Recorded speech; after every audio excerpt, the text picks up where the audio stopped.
فوزیہ کو جو بھی دیکھتا دیکھتا ہی رہتا تھا۔ 4 بھائیوں کی اکلوتی بہن تھی۔ اس کے سب ناز نخرے اٹھاتے تھے۔ وہ اتنی پیاری تھی کہ اس کی ماں کہتی تھی کہ اس کی شادی کسی شہزادے سے ہوگی۔ فوزیہ کی سہیلیاں اس کی ہم عمر تھیں اور اس سے جلتی بھی تھیں۔ فوزیہ دل کی صاف لڑکی تھی۔ وہ کسی کے ساتھ لڑائی جھگڑا نہیں کرتی تھی۔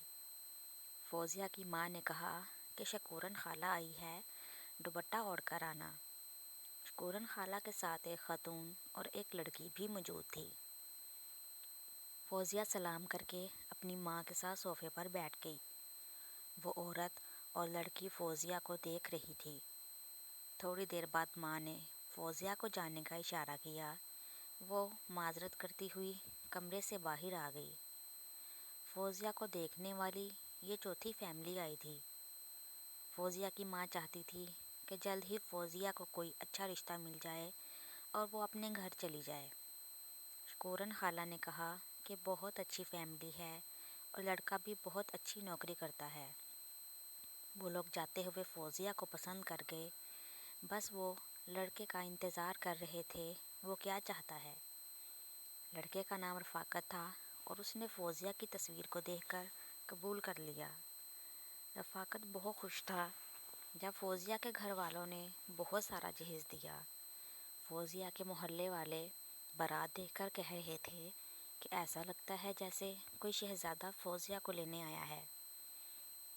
جب فوزیہ دلہن بنی تو قیامت ڈھا رہی تھی۔ جب فوزیہ رخصت ہوئی تو گھر سونا ہو گیا۔ سرخ رنگ کے فراک میں فوزیہ پری لگ رہی تھی۔ فوزیہ رفاقت کے گھر آئی تو رفاقت کہنے لگا کہ مجھے سمجھ نہیں آتی، لڑکیاں اتنا میک اپ اور اتنا زیور کیوں پہنتی ہیں۔ فوزیہ اسی وقت واش روم میں گئی اور اپنا منہ دھو کر آ گئی۔ فوزیہ نے اپنا سارا زیور اتار کر ڈبے میں پیک کر دیا۔ رفاقت بہت غصے سے فوزیہ کے ساتھ بات کرنے لگا۔ رفاقت اپنے موبائل میں مصروف ہو گیا اور فوزیہ بھی سو گئی۔ رفاقت کو احساس ہی نہیں تھا کہ وہ میری دلہن ہے اور آج شادی کی پہلی رات ہے۔ صبح جب رفاقت اٹھا تو وہ صحن میں جا کر اپنے بھتیجے اور بھتیجیوں کے ساتھ گپ شپ میں مصروف ہو گیا۔ ساس اور سسر کہنے لگے کہ بہو خوبصورت ہے لیکن نخرے والی تھوڑی۔ دیر بعد رفاقت نے آواز دی کہ اندر آؤ، مجھے کوئی بات کرنی ہے۔ رفاقت نے کہا کہ تم اتنا زیادہ میک اپ نہیں کیا کرو اور پرفیوم بھی نہیں لگایا کرو۔ فوزیہ نے سوچ لیا کہ اس شہزادے کے لیے مجھے سب کچھ چھوڑنا پڑے گا۔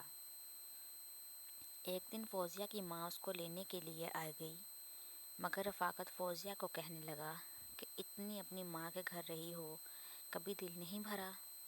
رفاقت جب بھی اپنے آفس جاتا تو کہتا کہ تم بھی میرے ساتھ چلو، میرے دوست بھی اپنی بیگم کو ساتھ لے کر آتے ہیں، لیکن مجھے یہ اچھا نہیں لگتا تھا کہ میں باہر کسی غیر مرد کے ساتھ بات بھی کروں۔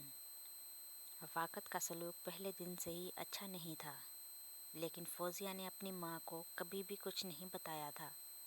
وہ کہتی تھی کہ واقعی رفاقت کوئی شہزادہ ہے، اس نے مجھے بہت خوش رکھا ہوا ہے، لیکن جب وہ اکیلی ہوتی تو وہ اپنی قسمت پہ روتی تھی۔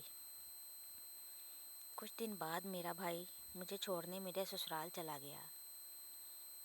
رفاقت نے میرے بھائی کو بہت ہی باتیں کہیں کہ گھر کا کوئی کام نہیں کرتی، سارا دن سوئی رہتی ہے، میرا کوئی خیال نہیں کرتی۔ میری ماں بوڑھی ہے، اس کا بھی کوئی خیال نہیں رکھتی۔ میں نے شادی اس لیے تو نہیں کی تھی کہ یہ سارا دن یہاں پر سوئی رہے۔ رفاقت نے مجھے کچھ دن بعد طلاق دے دی اور طلاق کے کاغذات میرے ہاتھ میں دیے اور مجھے اپنی ماں کے گھر چھوڑ آیا۔ میری سہیلیاں بھی مجھ پر باتیں کرنے لگیں کہ اتنا غرور کرتی تھی تم اپنے حسن پر، لیکن اتنے حسن کا کیا فائدہ، تم کو تمہارے شوہر نے طلاق دے کر گھر بھیج دیا۔ طلاق کا داغ بہت برا تھا، مجھے طرح طرح کی باتیں سننی پڑتی تھیں۔ 2 سال ہو گئے مجھے میرے ماموں کے گھر پر رہتے ہوئے، اپنے ماں باپ کے گھر کبھی نہیں گئی، کیونکہ جب بھی میں جاتی ہوں تو مجھے اپنے پرانے دن یاد آتے تھے۔ میری ماں میرے لیے طلاق یافتہ لڑکا ڈھونڈنے لگی کہ میری بیٹی کا گھر بس جائے۔ ایک دن میرے ماموں نے میری ماں کو فون کیا اور کہنے لگا کہ آپ کی اجازت ہو تو میں اپنے بیٹے کی شادی آپ کی بیٹی سے کر دوں۔ تو میری ماں کہنے لگی کہ آپ میرے بڑے بھائی ہیں، آپ جیسا کریں گے ویسا ہی قبول ہوگا۔ مجھے اپنی ماں کا فیصلہ قبول کرنا پڑا اور اپنی ماں اور اپنے ماموں کی عزت رکھ لی۔ شادی کے بعد میں نے اسکول میں پڑھانا چھوڑ دیا اور میں گھر میں رہتی تھی، اپنی مامی کے ساتھ گھر کا کام کرتی۔ اللہ نے مجھے ایک بیٹا دیا، بہت ہی پیارا تھا، اور آہستہ آہستہ مجھے اپنی زندگی سے پیار ہونے لگا اور میں اپنے بیٹے اور شوہر کے ساتھ اچھی زندگی گزارنے لگی۔